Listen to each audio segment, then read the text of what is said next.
परम पिता परमात्मा से एक ही प्रार्थना रही कि संसार के सब जीवों को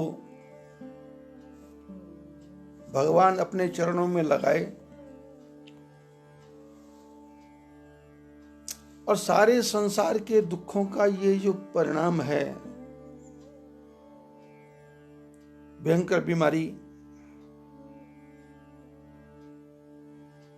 जिसका नाम लोगों ने रख दिया, पर मैं उसको बीमारी न कह करके भगवान का एक अवतार कहता हूं।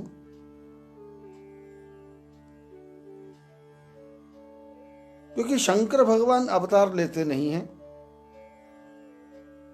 ब्रह्मा जी भी अवतार लेते नहीं हैं। अवतार तो सिर्फ नारायण भगवान लेते हैं और उनका कथन है शास्त्रों में, वेदों में, पुराणों में, उपनिषदों में।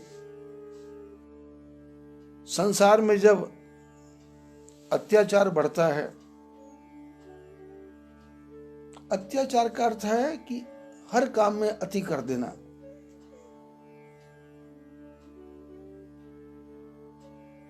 आप ध्यान से देखो,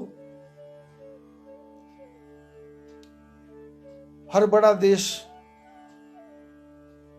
भयंकर से भयंकर अस्त्र बना रहा है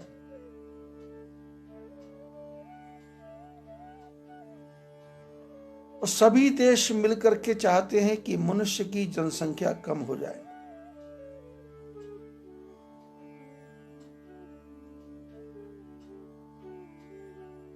और उसके लिए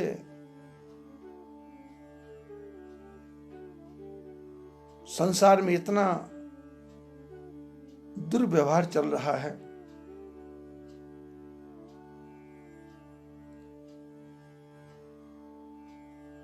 कि कोई भी स्त्री मां नहीं बनना चाहती।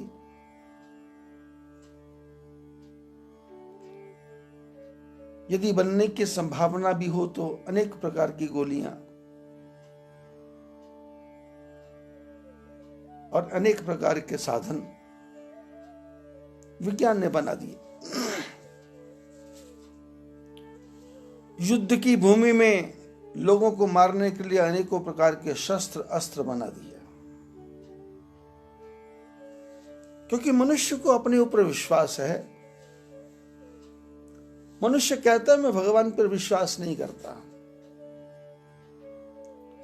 भगवान की दी हुई सांस को ले रहा है, उसकी ऑक्सीजन को ले रहा है, उससे इसका शरीर चल रहा है। 1 मिनट भी ऑक्सीजन ना आए, प्राण खत्म हो जाएंगे। भगवान की धरती से पैदा किए हुए फल, अन्न, पानी सबको खा रहा है, पी रहा है, पर कहता मैं भगवान पर विश्वास नहीं करता।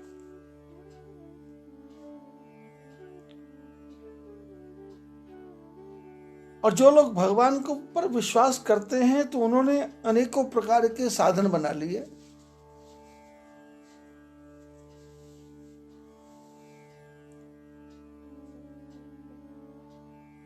किसी ने मंदिर बनाया तो किसी ने और साधन बना लिए। कोई अपने गुरु की मूर्ति को ही भगवान मान के बैठा हुआ है, तो कोई अपने आप को ही भगवान मान के बैठा हुआ है। हर घर में जो पति है वो अपनी पत्नी को एक ही बात समझाता है कि पति ही परमेश्वर है। और पति कहता है मैं परमेश्वर, पत्नी कहती है मैं दुर्गा मां। तुम परमेश्वर हो तो मैं काली मां, मैं जगदम्बा मां, मैं दुर्गा मां, मैं सरस्वती, मैं लक्ष्मी। और पति बेचारा क्या करे, ये परमेश्वरी बन के बैठा हुआ है। मंदिर जाना नहीं, सत्संग सुनना नहीं, अच्छे लोगों का संग करना नहीं, मेरी बात सुनो, मेरा कहना मानो।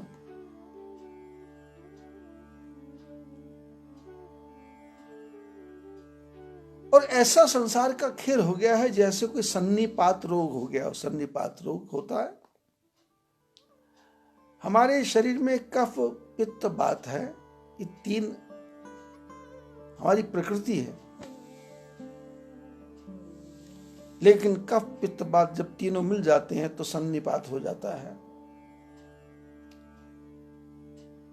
सन्निपात का अर्थ है अनाप शनाप बकना, अनाप शनाप बोलना, अनाप शनाप समझाना, अनाप शनाप समझना, घबराहट होना, 24 घंटे चिंतित रहना, अपने को बड़ा मानना, अपने को सर्वश्रेष्ठ मानना, अपने को सर्वगुण संपन्न मानना, दूसरे को कुछ मानना ही नहीं। और उसका परिणाम क्या हुआ? परम पिता परमात्मा ने सोचा कि दुनिया समझेगी नहीं, इसलिए भगवान ने इस समय एक छोटा सा अवतार लिया, जिसको अंश अवतार बोलते, अंश अवतार।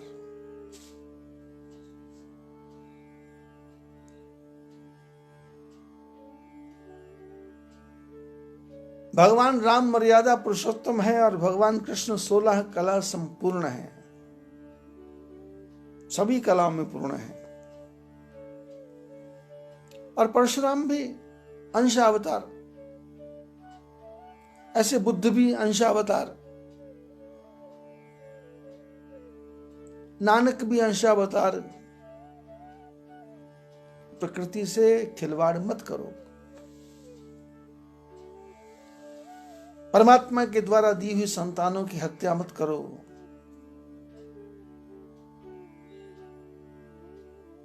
बेटा 15 साल का होकर मर जाए, जिंदगी भर रोता है आदमी, लेकिन उसी बेटी को पेट में मार दिया, उसके लिए एक बारी में आंख में आंसू आता नहीं।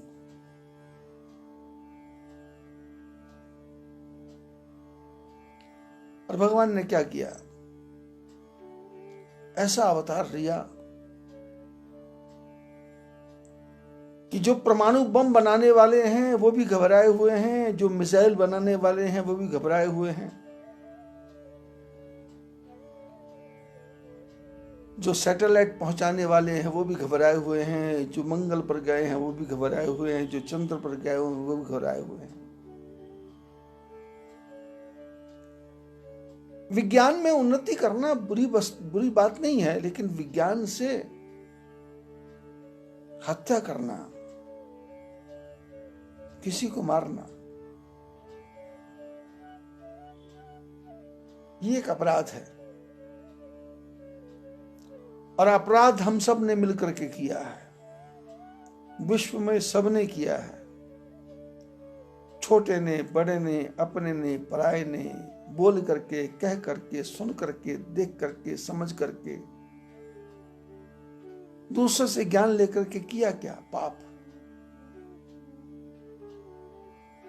क्योंकि मनुष्य का मन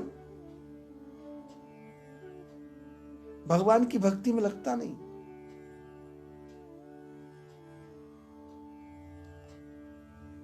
इसकी 10 इंद्रियां हैं, ये 10 इंद्रियां बाहर की तरफ झांक रही हैं। 10 इंद्रियों से बाहर का दर्शन कर रहा है।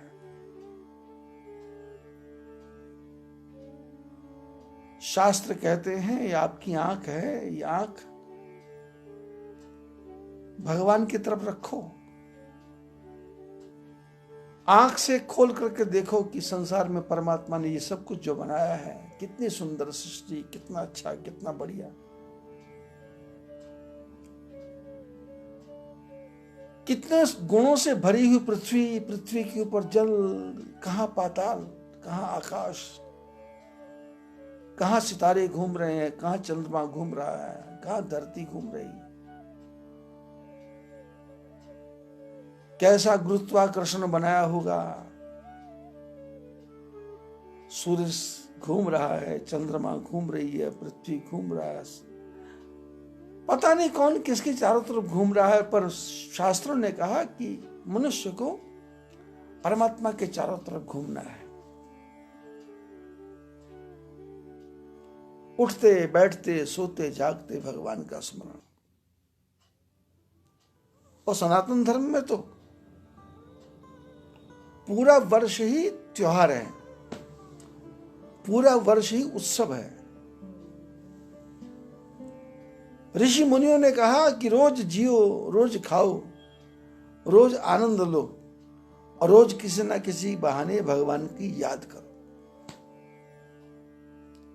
अभी नव दुर्गा का पूजन हुआ, दुर्गा का, कुष्मांडा का, नव दुर्गा के पूजन हुए, दुर्गा सप्तशती के पाठ हुए, चंडी के पाठ हुए, चंडी के हवन हुए। फिर दशहरा आ गया, अभी थोड़े दिनों में धनतेरस आ जाएगी, फिर उसके पास नरक चतुर्दशी आ जाएगी, फिर उसके पश्चात में दिवाली आ जाएगी, उसके बाद गोवर्धन पूजा और उसके बाद भाई दूज, फिर उसके पश्चात छठ का व्रत जो बिहार में ज्यादा मनाया जाता है।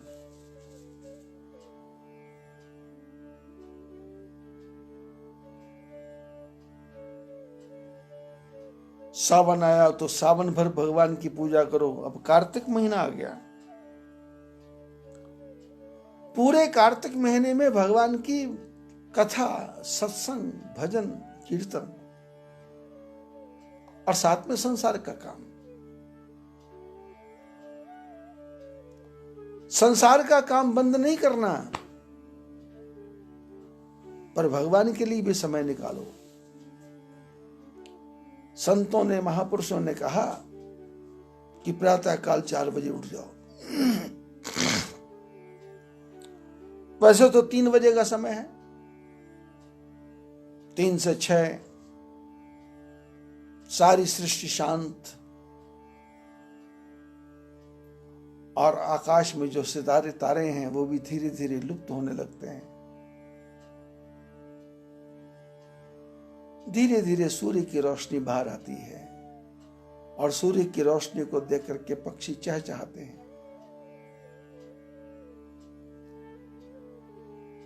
तीन बजे, 3:30 बजे उठो और उठ करके स्नान करो। शौच क्रिया इत्यादि को करने के बाद 1 घंटा, 1.25 घंटा, 1.5 घंटा भगवान का स्मरण करो। मन भगवान के ध्यान पर लगेगा। लेकिन हम संसार में ऐसा फंस गए कि ये मन सब काम करता है, पर भगवान का भजन जब करता है तो इसको आलस्य सताता है। इसको एक रुपए के 5,000 रुपए दे दो और इसको बोलो गिन, तो इतने ध्यान से गिनता है कि उस समय कोई दूसरा आदमी बात करता है तो उसकी बात सुनता नहीं है, सुनता भी है तो उसकी तरफ ध्यान देता नहीं है। मन पूरा एक रुपए गिनने पे लगा हुआ है। 100, 200, 300, 400, 500, 1000, 1500। और कोई कहता मेरी बात सुनो तो उसको गिनती को रोक करके बोलता हाँ बोलो। बोले मैंने कुछ बोला? बोले मैंने देखा ही नहीं। महापुरुष कहते हैं जितना ध्यान पैसे को गिनने में लगाया, उतना ध्यान यदि परमात्मा में उतना ही लगा देते तो हमारा कल्याण हो जाता था। अगर आपको हमारा कंटेंट पसंद आया हो तो वीडियो को लाइक करें, ज़्यादा से ज़्यादा शेयर करें और हमारे चैनल को सब्सक्राइब करें।